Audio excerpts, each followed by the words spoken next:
Hello YouTube, it's Crease19 here today, and today I'm going to show you my Xbox 360 games, and what I'm going to do is rate them from 1 to 10 and show you guys which ones are the good ones, which ones are an okay ones, and which ones are crappy ones.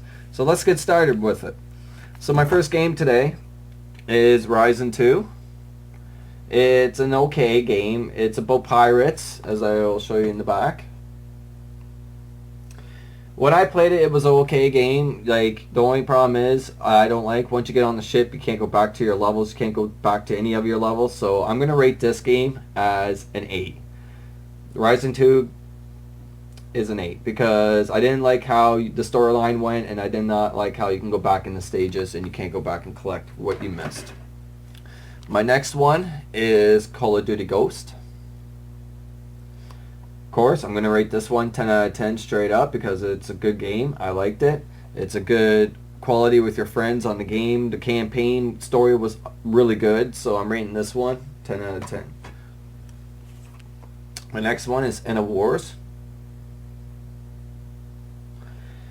I'm going to rate this game no matter what as a 1.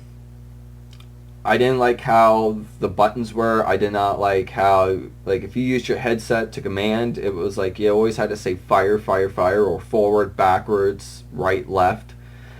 I didn't like that at all. So I'm giving this game a 1. I didn't like the controllers. I didn't like how the storyline went. It was a shitty game. So I'm giving this one a 1. My next game is Saint Rose. Rating this one 10 out of 10. Just like Grand Theft Auto. It's a good game. It's a good storyline. I love the storyline in it. And I'm rating this one right away 10 out of 10. My next one is NCAA 07. I'm going to rate this one as a 5 because the graphics in it were kind of I didn't like them. I didn't like the graphics at all. The buttons were kind of hard and the combos were kind of hard, so yeah, this one didn't make it that much. My next one is Beowulf. Rating this one 10 out of 10. If you guys like medieval games, like back in the day, this is a good storyline. I recommend buying this game right here, as I'll show you in the back. It's a very good storyline. I liked it, and you're also back in the day with like wooden ships and stuff like that. It's pretty cool. I recommend this one. I'm giving this one 10 out of 10. Another good game, Skyrim. If you guys are into action games, just like the previous one I just showed you, these games are really good. They have a lot of action. It's a long story mode, especially Skyrim. Skyrim is a very long story mode. It will probably take you at least a few months to beat it, plus your side missions too, so that's not even just including the story itself. And so I'm rating Skyrim. It's a very good game. I'm rating it 10 out of 10 for a good game. My next one is Top Gun. I'm going to say the storyline in this was not what I expected to be. I thought it was going to be a little bit more better than what it showed. So I'm going to rate this Top Gun game as a number 2 because I was really disappointed of how the graphics were and actually how the airplane flew. It was not the right controllers. It was totally weird controlling. So this one gets a 2. My next one, Virtua 3 Tennis. I'm rating this one as a 3, as the number 3 on this, because it's an okay game, but once I started playing the mode on hard, it was not even like I was playing hard. I won really quick, and it only took me about 3-4 hours to play, so until I beat it. So this one I'm rating as a 3.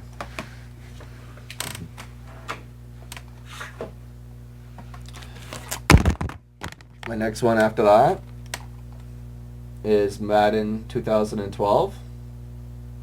This game, I'm going to recommend a good sports game, is Madden. It's a very good game. I liked how the action was, the graphics, how when you got a touchdown it was pretty decent graphics. I really liked it. Given this one, I'm going to rate this one as an 8 because I know there's better ones, but for the time being, for the 2012, from this day, it's good. So I'm going to rate it as an 8. My next one after that is Tennis Table. Now this game is a really good game actually, so I'm going to rate this one as a 9 because it's a really good game to when you're drinking or something and you have buddies over and you really are bored and you want to challenge each other. This game is actually a pretty decent game. It's not like the real tennis, it's like ping pong, so it's actually a pretty challenging game for you and your partner. The next one after that is Two Worlds. Now I was really happy when I bought this game. I was really excited to play it, but the cover got me really good because once I started playing it, the graphics and everything was totally different. I didn't like how the controls were. I didn't know like how you walked your character and stuff like that. So the Two Worlds, as I said, is going to get a 3 because I didn't really enjoy the game. My next one is BioShock. I'm going to rate this one as a 6 for most likely because of the storyline, because it was back in the day of a cowboy, but the storyline's totally different than what I expected. It was like back in the future day and it was totally weird. So BioShock, yeah, you're getting a 6 on that. The next one I have is Indiana Jones Lego. It's a really good game. I really enjoyed the storyline. It just honestly it went exactly how like the movie went, but they did add some parts to it. But for the time being, it was something different to play, but it was still an action game. And I'm going to rate this one as an 8 because it also came with another game of Kung Fu Panda. So that game I paid for $3.99 for both of them. Not a bad deal. And that game is not actually that bad. Like, it's not really the best, but it's something different. Something bored if you really want to do something different. So, yeah, give this one a 8. Next one here is Need for Speed. Need for Speed Arrival. I'm going to rate this one as a 5 because I didn't like how you passed the cops and the slow motion went down to tell you that there was a cop there. So I was not really interested in how that went. So the older games, I wish they improved the older games like the Underground 1, the Underground 2 of Need for Speed for PS2. Those games were the best, man. I wish they kind of brought those back and made reality mixed in with it right now and brought these back. But for the time being, yeah, Need for Speed got that one.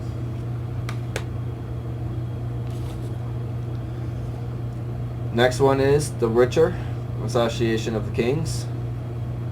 Now this game is actually an okay game. It's not like the best game that you're actually thinking of because the character that you're playing actually runs totally different than what you expect. It's totally weird how he runs. It's like if you're a gamer, you know what I mean, like I am. I'm a big gamer, so for the time being, it is a long game. I do have to admit that. It is a long game. It's a 3-disc game.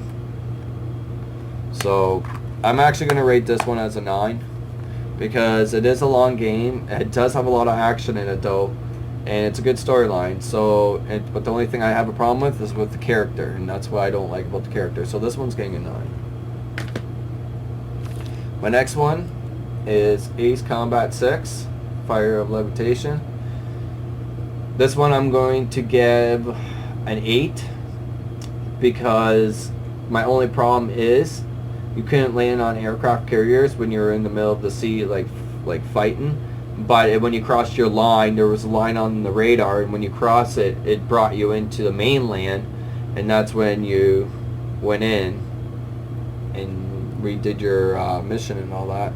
It's not a bad game, but yeah, Ace Combat 6, it's a pretty decent game. But could have done a lot more action into it and stuff like that, so yeah, giving that one that one. Next one is Battlefield 4. It's a good action game, just like Call of Duty. Very good. You can blow up buildings in this game. It's actually pretty decent. I'm going to recommend this one. to play. It's a pretty good, decent game. Going to rate it at a 10 out of 10, just for the action and the storyline and the campaign. It's really good. My next one is The Thief. Now this game, you have to go around and be really quiet and like go around steal like collectibles and stuff like that. And it's a really good storyline. I only played half of it, so I am going, so far that I played, it's been very good. So I'm going to rate this one a 9 because there's just one problem I did not like. It's just how many scenes of like talking there is. That's the only problem I did not like. And that's the reason why I stopped playing it, because there's just too many scenes, not that much action. Like your action time was probably about limited. So yeah, I'm giving that one. My next one is Medal of Honor. I'm going to rate this game 10 out of 10 because all the Medal of Honor games that I have played, especially the first one on PS2, has been really good. I love the campaign, I love the stories, and this has a good storyline to it, so I'm giving this one straight up 10 out of 10. And as you can see in the back, you can tell it's a really good storyline. So my next one is Fight Night Round 3. This is a good game if you have stress and you want to let it all out. This is a good game to go for. It's also good to have, like, to play against your partners and stuff like that. Online was pretty good. I'm going to rate this one an 8 because I know there's better ones out there, but they could have just made it a little bit better of repairing your guy a little bit more. But yeah, I'm giving this one an 8. My next one is Homefront. Now Homefront is a war game back in 2027, as you can see right here. Oh, sorry. You can see right here, 2027. Now this game is actually based on like nuclear, when the war broke out and the nuclear went off and everyone's trying to survive. This is where the game is actually pretty interesting. When I first got it, I didn't really pay attention until I started realizing, holy crap, this is like what's happening now. So when I was playing it, it was actually a pretty good storyline to it. You have to be really quiet, like you have to go through streets, military, and you have to be very quiet and stuff to get out of there. So I'm going to rate this game actually a 10 out of 10 for Homefront because it's a good action game and you have to actually use your head for it, because if you don't, you're going to get shot. You have to actually play this game like you're actually there. So I'm rating this one 10 out of 10. My next one here is NHL 2013. Any of my hockey games, I am going to rate them straight up 10 out of 10 because they have a lot of action and I love hockey. So my next one here is Tomb Raider. Now I played all the Tomb Raiders so far, but this one is a kind of different one. It's about her daughter, and it's kind of confusing in the campaign because in the game you don't know if you're the mother or if you're the daughter because they kind of look the same, and it's kind of hard when it's dark, so you're kind of like trying to figure out which is which. But the storyline's pretty good. There is a lot of action in it, a lot of thinking. That's what I like about these games, because you actually, if there's something like right there in your eyes, you won't see it. You have to figure out how to get there and stuff like that. So Tomb Raider is going to get a number 8 because I'm going to rate it because it's a good game, but I know there's better ones out there. My next one, 2014 NHL, 10 out of 10 straight up. It's a good game, just like my tour. And I gotta say, this game is actually pretty cool. It's back in the day. It's all about like back in the crime, like mafia and stuff like that. It's a pretty decent game. I'm gonna rate this one 10 out of 10. And for my last one here, I have Grand Theft Auto GTA 5. You got it. 10 out of 10. Rate straight up. Best game ever. They're upgrading it like crazy. So right now, those were all my games, and those are my ratings for my video games, and I hope you guys liked the video. If you did, please subscribe, hit that like button, and hit that notify bell, and I'll see you again.